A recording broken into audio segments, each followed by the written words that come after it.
Back at it again. It's the football playbook with your boy RIC in the place to be. Rick Saratella here on this Monday, November 21st, keeping it real, keeping it funky fresh with real Eagles talk, real football talk, broadcasting live around the universe. Oh, baby, it feels so good. Or shall I say, hurts so good. 17-16, your Philadelphia Eagles here on this Victory Monday to improve to 9-1. It's a gut check Monday. Listen, I told you the Colts were going to be ready for this affair, and they were. And it got pretty scary there early on. He said, buckle up. Here we go again. But the Eagles pull it out in a late affair. And this was the litmus test, guys. You don't even realize it. But I'm here to tell you that it was. Coming off a loss, their first loss of the season against an in-division rivalry game, facing a team with house money that came out on the first drive, punched them in the nose again. Eagles bounced back. They stood tall. Couple game balls to go around. Time to bring in the reinforcements, right? Thank God for Linval Joseph and Ndamukong Suh. That's what you call big boy football. And I know the Eagles players, they sensed how emotional this was for head coach Nick Sirianni. They sensed what a big game it was. And Nick Sirianni getting a much-deserved game ball from the players in an emotional moment. Miles Sanders saying, I got a lot of love and respect for Coach. That's how the players feel. And I hope he sees my quote. This team has got his back. That was a gut check performance. Willed to victory by your fearless leader, Jalen Hurts. And what more you want, guys? The first game in over 10 years where they're trailing by double digits heading into the fourth quarter and they pull out the W. You know, the last time it happened, 2010, Deshaun Jackson with that punt return against the Giants. That's the last time the Eagles pulled out a victory in the fourth quarter, trailing by double digits. So that's what you call a gut check victory. And Nick Sirianni gets the game ball. But I got to say, the true MVP of this game is Howie Roseman. For identifying a weakness, addressing the need significantly, and doubling down with 700 pounds of beef. As if Linval Joseph wasn't enough. Oh, by the way, we'll double down with the yellow jacket and Suh. And quite frankly, I'm surprised that people are surprised that they were effective. I'm surprised that people didn't think Ndamukong Suh and Linval Joseph wouldn't be better than Marlon and Milton. Come on. It's not like these guys were over the hill. It's not like these guys didn't perform at a high level last year. They're veteran guys, longer in the tooth, that teams didn't want to pay. Howie Roseman had the cap money to do it, and he went all in, like he has been. All in. Robert Quinn, all in. Now, I want to correct some of the false narratives out there because, I sat around this morning. I listened to some of the Jacob Sports YouTube shows. I read a lot of the Philadelphia media brethren. Thank God for the football playbook because we're not out here just giving opinions, talking out the side of our neck. We actually got real analysis and facts, not just speculation. So we'll clarify some of the misspoke Philadelphia media brethren. That's what we do here at the football playbook, man. Real talk. Real talk. We lay it out there. We'll let the rest of the media catch up at a later date. Hey, Shout out to all the chat room people. Danny D in the place to be. Richard Rosania. Tony Yee. Frankie Gradia. A lot of vowels. Love to see it, Paisans. Speaking of vowels, some of the Philadelphia media need to go see Vanna White, buy themselves a vowel, get a clue. I'll address that later on in the show. The bottom line is this. Jeff Saturday had this team ready. Say what you want. My man came prepared. Wow. I'll tell you, that first drive, when they went, 75 yards, 8 out of the 10 plays were run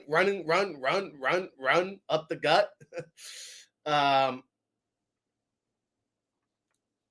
You said, here we go again, right? 2 big plays on that first drive, 20-plus yards. I know, Rosania, the Giants did us dirty. I'll get to that, too. Hey, credit to Nick Sirianni. Credit to Tracy Walker, the defensive line coach, who I think gets a little too much credit. These weren't rookie guys, Linville Joseph and Ndamukong Suh. These are true pros, veterans, borderline Hall of Famer when it comes to Suh. I give a lot of credit to Jonathan Gannon. I know our chat room doesn't want to do that. But, Jonathan Gannon, he plays a bend but don't break defense. You might not like it, but the proof is in the pudding. This Eagles defense is top 3 pretty much across the board in any statistical category that counts for something.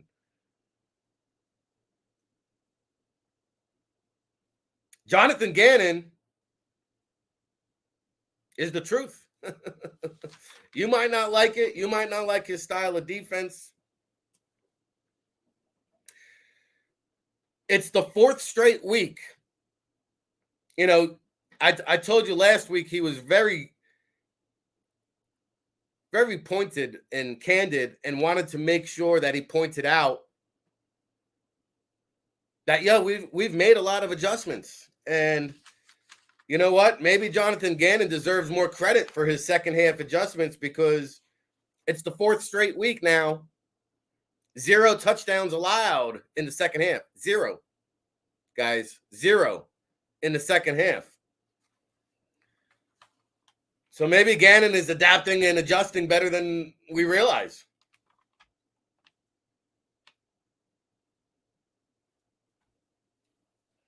Eight out of 10 games, they've held opponents to less than 17 points. Pretty good. Pretty good if you look at the points that are on the board on a weekly basis.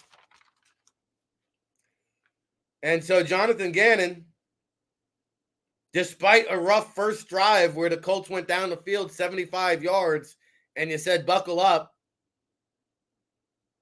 over the next 10 drives, the rest of the game, the Colts averaged 16 yards per drive. Pretty good.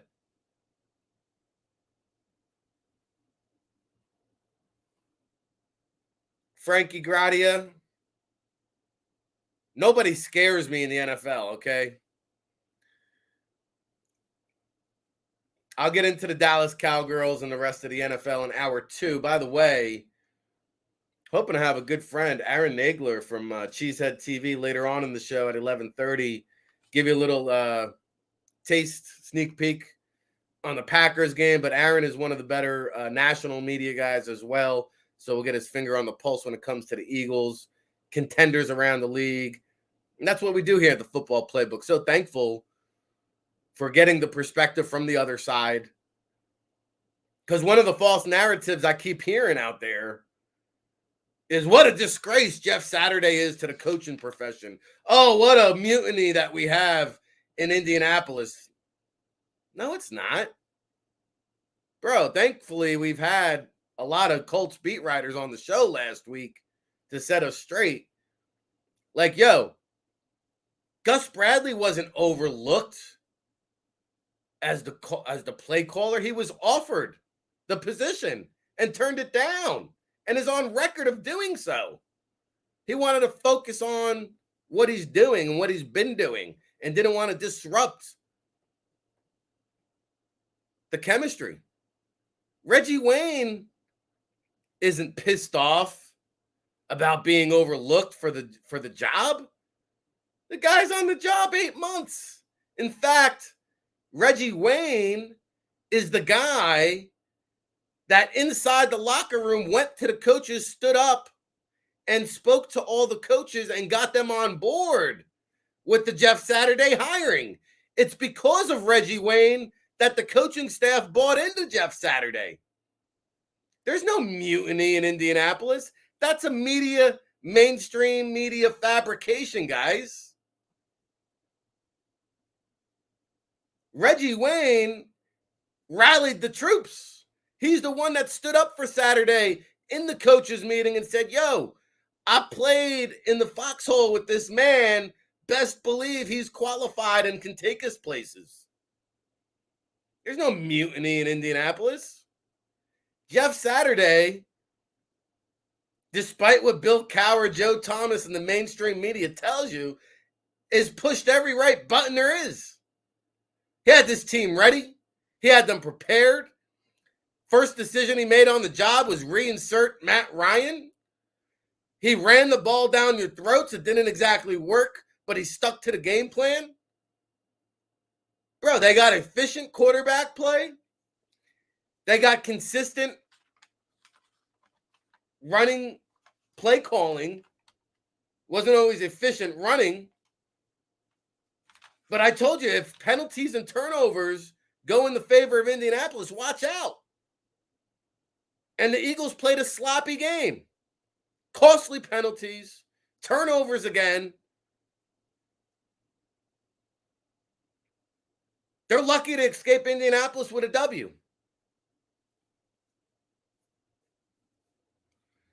Brawlster B says, so Frank Reich was the issue? I didn't hear myself utter any of those words, but you can call it like you want it.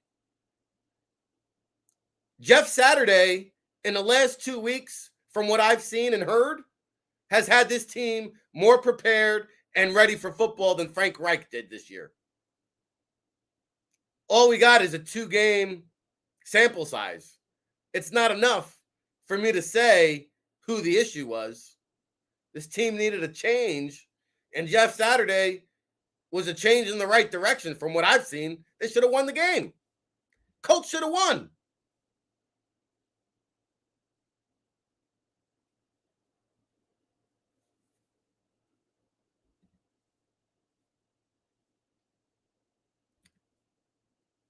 Tone DeShields, the second super producer behind the scenes, shout out.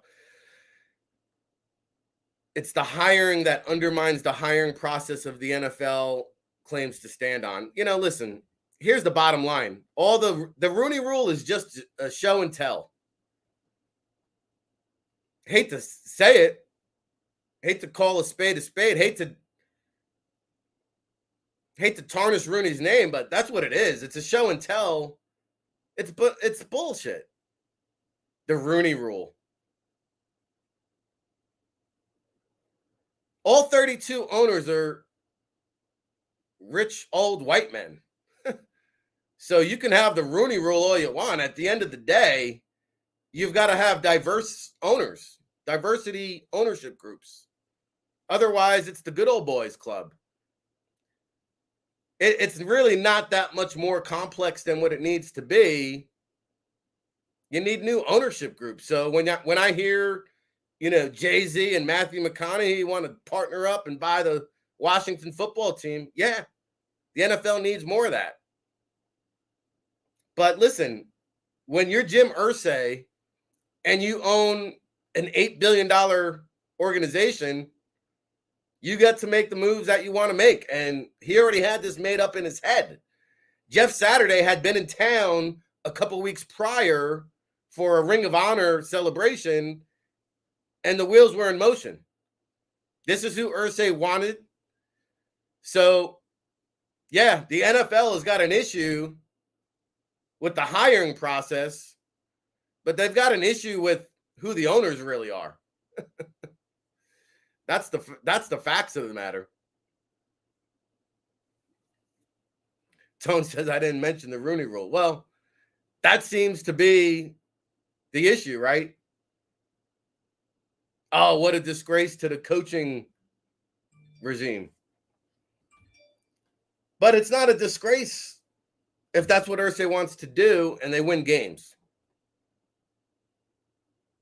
Reggie Wayne is a guy that's all I've heard in the media. Reggie Wayne's on the staff, overlooked. Gus Bradley's on the staff, overlooked. Gus Bradley didn't want the job. Reggie Wayne's been on the job for only 8 months, so a little bit more qualified than Jeff Saturday, but Saturday coached in high school. It's not nearly what it was with the NFL. I get it. It's a shock. Had this team ready to roll. Had efficient quarterback play, had a consistent running game, penalties and turnovers. Almost cost the Eagles the ball game. It was sloppy.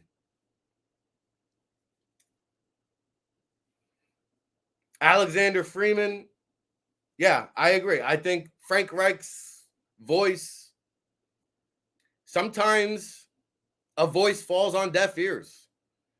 Like Tom Coughlin, it wasn't that he was a bad coach. The message just didn't resonate. And it took him a while to get it right, but they made a change for the sake of change. The Colts made a change for the sake of change because it wasn't going well.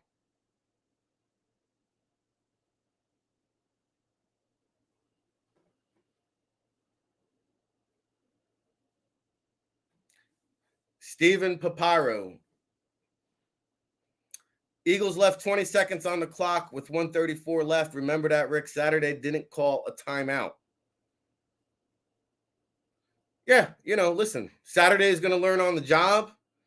And wealthy mind, you're just like so many other entitled Eagles fans that I've heard throughout the morning. The Eagles fans are so entitled, they give the Colts no credit. The Colts outplayed you yesterday. Bro, what are you talking about? The Eagles played a sloppy game? And yeah, the Colts outplayed you. That's why. The Colts were a better team yesterday. There's a reason why they led for the entire game until the final minute. Because the Colts outplayed the Eagles yesterday. That wasn't luck.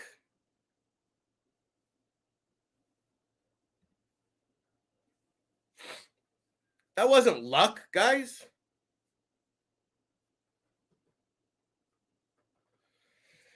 The Colts were the better ball club yesterday. If you didn't see that from your observations, again, go see my girl, Vanna White. Buy yourself a vow, get a clue. Bro, the Colts were the better team. Kidding me? They were winning by double digits the entire game.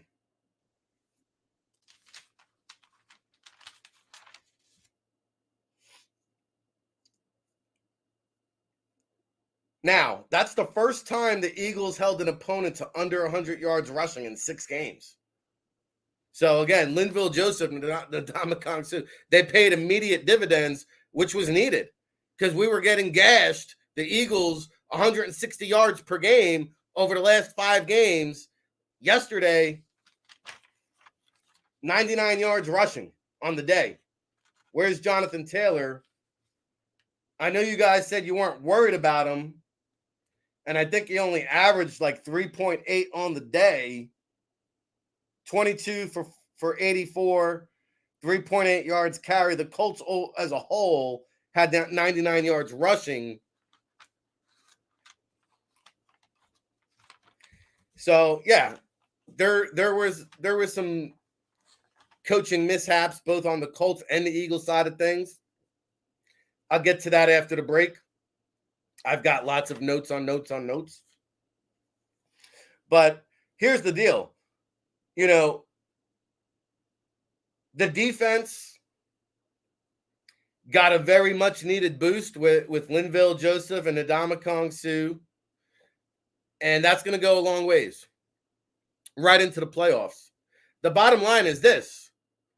Like I told you last week, the Eagles' offense still lacks an identity. They have no identity on offense. They don't know where to go with the ball. It's really more of an equation where, hey, when all else fails, when everything else breaks down, it's Jalen time.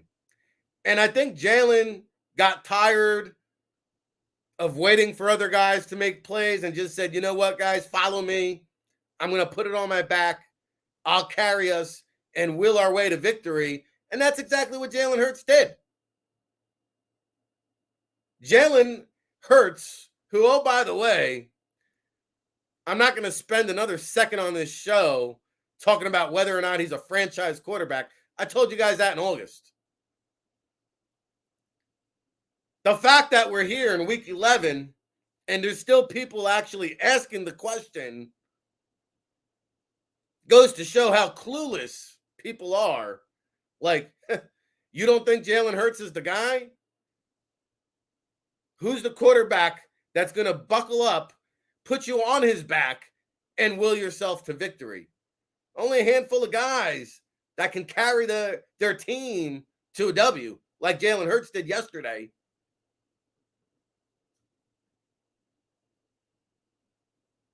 That was an MVP performance. The stats might not say it. That was his MVP candidacy case. Heck, even Jody McDonald is calling him a legend these days. They wanted to kill. They wanted to murder. They wanted to throw Jalen Hurts under the bus. Birds 365. Now he's a legend. By the way, the Colts don't stink. You guys, you Eagle fans, you keep thinking that the Colts aren't a good team. You don't want to give them any credit. They are a good team. They are a good team, man. They got efficient quarterback play. They got a running back that can take it to the house on any given moment. Their offensive line, I thought, played relatively well overall, considering everything we've heard how bad they were. And yeah, the defense minus Kwity Paye, Yannick Ngakoue made some plays. I don't think the Colts are as bad as you guys think they are. They got a shot to win that division, believe it or not.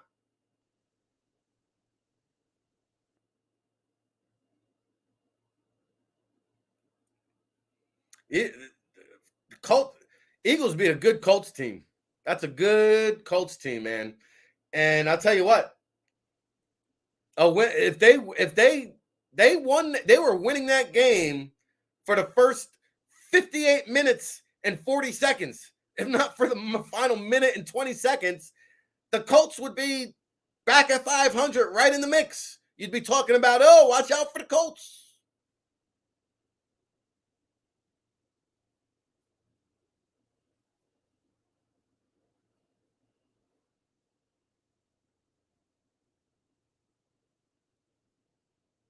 Stephen Papaya, we barely threw deep routes. What the fuck are you watching? I'm watching a guy win. You want to criticize how you win? 10 games into it? Hey, again,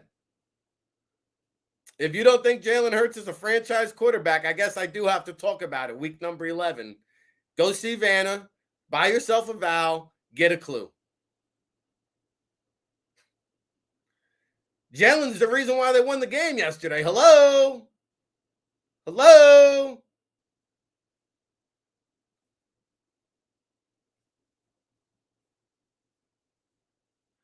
Now, you want to point fingers at somebody, point some fingers at A.J. Brown.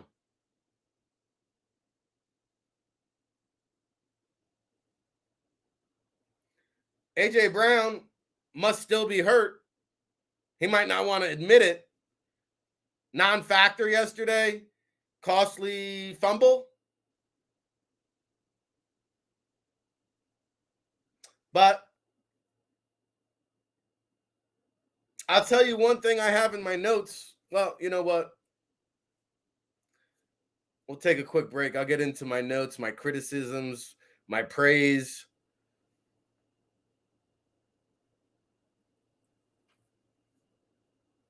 There's an issue in the backfield. Yeah, Jalen Hurts put the team on his back. There is an issue in the backfield. There's an issue with A.J. Brown. There's an issue with some of the play calling on the offensive side of the ball, not the defensive side.